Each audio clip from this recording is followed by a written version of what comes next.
I actually, I was raised watching horror movies from a very, very young age, but I waited a long time to watch The Exorcist because my mother had been traumatized by the film, and and she told me stories about it, and she couldn't sleep for a week, and so I kind of waited a little bit to watch it. 我其实很小就喜欢看恐怖片，但是呢，这部片其实我故意把它放在后面一点看，因为小时候的时候，我妈妈说看过之后有心灵创伤、有阴影，所以她就跟她说过这个故事之后，她就决定这部片那就等长大一点再看比较好。So I think I watched it in my 20s, and it was on DVD, that I watched it, and of course it left a big impression on me. But it was never in my sort of top horror films. And it was really through a strange set of circumstances that I got to meet William Friedkin actually in Spain at a festival in Sitges. And he invited me to his table because he had watched my film 7852 about the shower scene from Psycho, which was here a couple of years ago. 我后来呢，其实在20几岁的时候，因为才看了这部片的 DVD， 它其实一直以来都并不是我可能最喜欢、我印象最深刻的恐怖片。但后来呢，我是在西班牙的 Exorcist 这个影展里面遇到了 William 之后呢，他就邀请我到了跟他聊一聊，因为他也看过我之前拍1752另外一部纪录片。And there was an instant connection between us. He invited me to lunch in Los Angeles 3 weeks later, and essentially gave me the opportunity to make this film. I think he wanted me to make this film, and he gave me complete carte blanche to make it. I'll let you translate this, and it's okay. Okay. So then I actually went to Northern California for a month to prepare for this because I interviewed him for 6 days. And I actually took The Exorcist with me, and I watched it for 30 days straight. So every day, watch The Exorcist for 30 days. Don't try that at home. 后来呢，我们两个其实就好像一见如故一样。3个礼拜之后，他邀请我在加州跟他一起共进午餐。他就后来经过讨论之后，他就给我这个机会可以拍这部片。当时他们导演他住的地点是在北加州，所以我当时就在拍摄之前，因为我们后来前后拍摄了6天的时间。我在拍摄之前的时候，先到北加州去准备1个月。这1个月当中，我们每一天都看一次大法师。那这样的行为呢，我们就建议小朋友不要模仿。And that's when I really started to realize, the depth of that particular film. And every day I started seeing new things in it. And like every great film, like every great work of art, the more you look at it, the more you watch it, the more you think about it, the more you see things. And of course now it's one of my all-time favorite films. 而在这30天的过程当中，每一天我都好像看到这部片有新的深度，有新的东西，好像源源不绝有新的东西，它里面会有新意让我发现，就好像各位看伟大的艺术品一样，你一看再看的时候，每一次都会有不同的风味、不同的回味，还有新的感受。Well, after a while you start getting nightmares, and pretty bad ones. I remember that. I think about 2 weeks into the process, but to me, we talk about The Exorcist as a horror film, but it is a spiritual film, and I think it doesn't matter if you're religious or not religious, or what your religion might be. I think it's a film that is very deep and very profound because it speaks about a lot of things like motherhood and grief, and what it means to be human, and what can you do in the face of losing somebody, and there's nothing that you can do. So I think that is what makes the film really great. 其实我后来一连看大概2个礼拜之后，开始做一些很可怕的噩梦，所以这是我的经验。不过呢，这部片很多人都称之为它是恐怖片，但我认为它是一部在探讨灵性的片。其实它当然的主题跟宗教信仰有关系，不论各位是不是有宗教信仰，或者有什么样的宗教信仰，里面都会有一些主题，其实可以跟我们产生共鸣的。不论是母亲的角色，或者是在过程里面，你可能遇到某些情况，你要失去了某人之后，可是你却无能为力这样的感受，我相信很多人在其中都会有找到共鸣的元素。这也是因此这部片这么的值得讨论，跟这么的这可以让大家一看再看。And also for me to have had the opportunity to, as I've said, to interview William Friedkin for 6 days, it's it's an incredible sort of personal masterclass. That's the kind of stuff that you don't get in film school. That you can never get, and to be able to have a sense of the way he approaches cinema and his techniques, and how generous he has been with sharing those things with me. I'll never forget that. It's a real gift. 当然，对我而言，能够有机会访问这位大师，带这位大导演连续6天的时间，这个好像是一堂亲身1对1的大师课一样。这个大师班呢，而且是在电影学院里面永远没有办法有机会的大师班。而且我非常的能够了解他的拍摄的手法、他的角度、他的切入方式，还有我对于他非常愿意大方的分享他的看法，感到非常的感动。所以这是我永远一生难忘的经验。Well, I mean, I'm very interested, obviously, in the creative process, and I think in many ways this particular film is about the process of a great filmmaker. And I think that, in this age now that we call the age of content, which worries me a lot, because we tend to watch movies like this on our iPhones, on iPads, on the plane, or we watch half a movie, or, our attention span is very short. And I get worried because I think we're losing track a little bit of what it means to create a great work of art like The Exorcist, and that there's a very profound process that comes behind it. So in my films, what I try to do, what I want to do more and more, is to show that this process of the great masters is worth thinking about, is worth studying, and that films are meant to be seen on the big screen also, and they're made to be seen again and again and again. And I hope that as cultures around the world that we never lose that.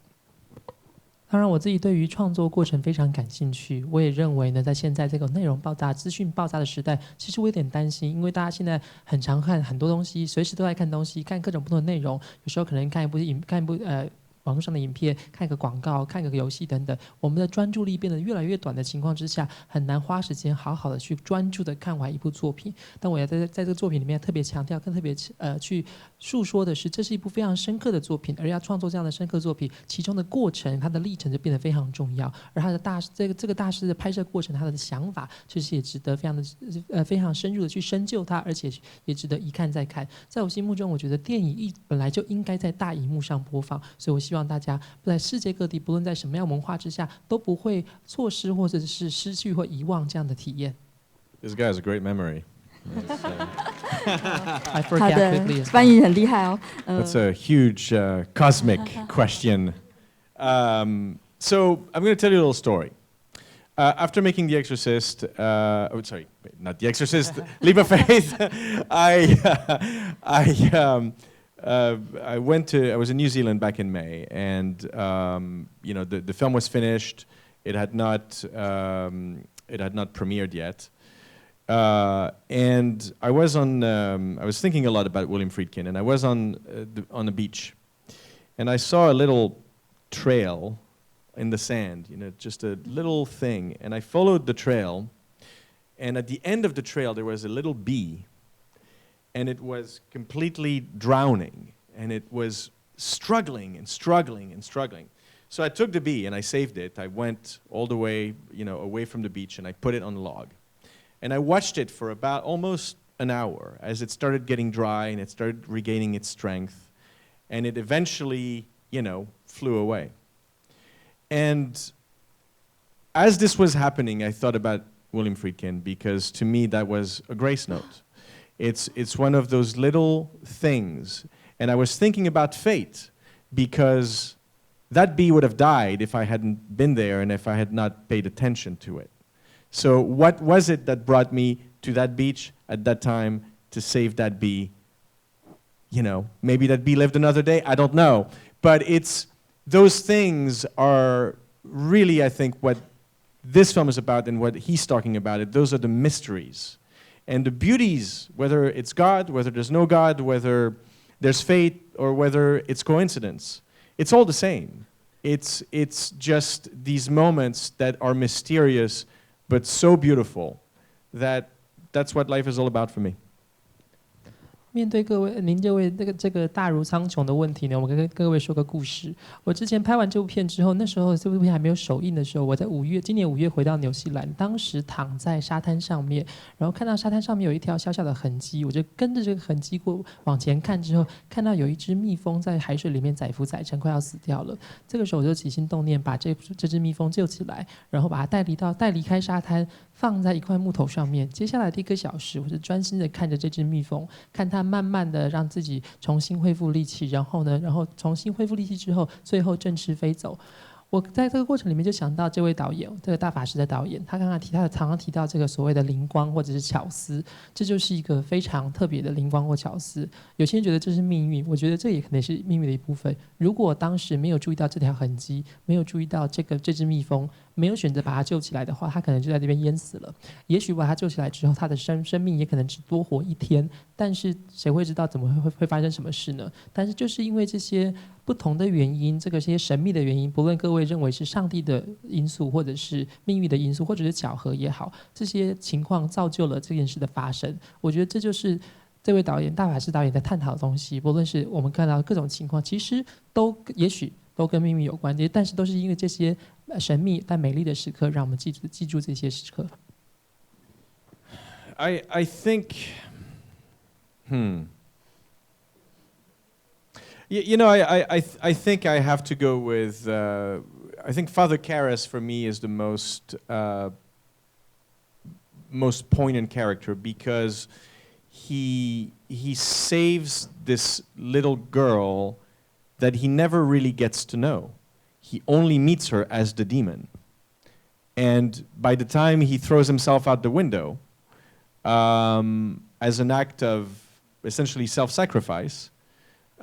He has saved this girl, without ever meeting her, and so and it's extraordinary, to do that as a character, and to feel the guilt that he feels towards his mother, and how affected he is by that, and the struggle that he has with his own faith.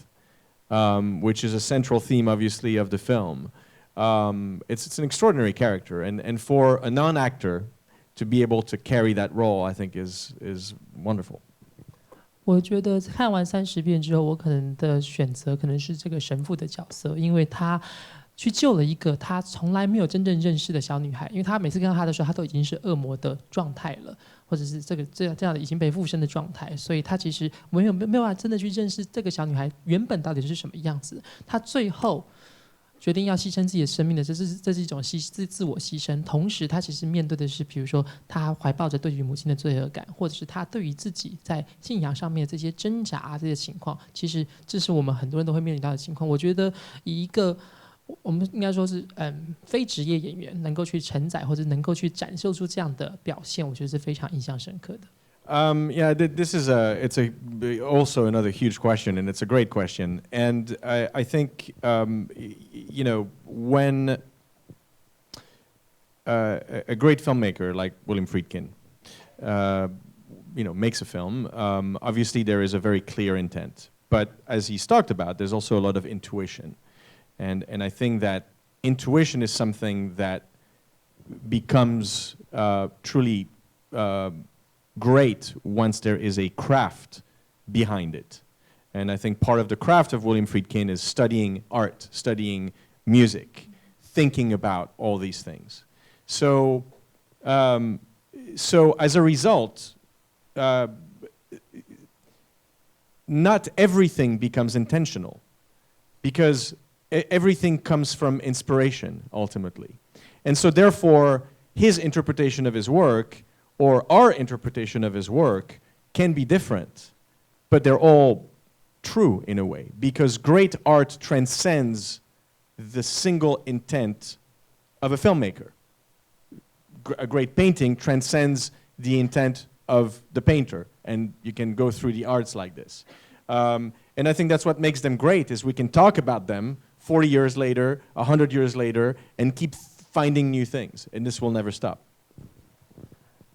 当然，像William Friedkin 这样的大导演，他当时拍片的时候一定会有他的意图，他想要达成的目标。而里面当然就像他说的一样，有很多的直觉，凭直觉行事。而这些直觉这样的情况，其实背后如果有很多的技巧、很多的手法做支撑的话，它才会变得有意义，还变得能够成立。比如说，他研究很多的艺术，研究很多的音乐，他不断在思索，因此让这些的直觉的背后有很多的支撑。所以这样的过程到最后才会成为他们认为能够成为合理的情况。当然，并不是每一个情况都是刻意而为，有时候会有很多的直觉存在。但是，不论是他自己的诠释，或者是我们的诠释，其实某种程度而言，每个人诠释都是对的。因为这样的精彩的作品或这样的伟大的作品，其实超越了单一导演他的诠释范围和他单一的意图。就好像我们看很多的伟大的艺术作品一样，每个人都会有不同的诠释空间，有诠释的方式，但是都是因为这些作品让我们一而再、再而三的不断讨论。我觉得这个是能够成为杰作的一项重要原因。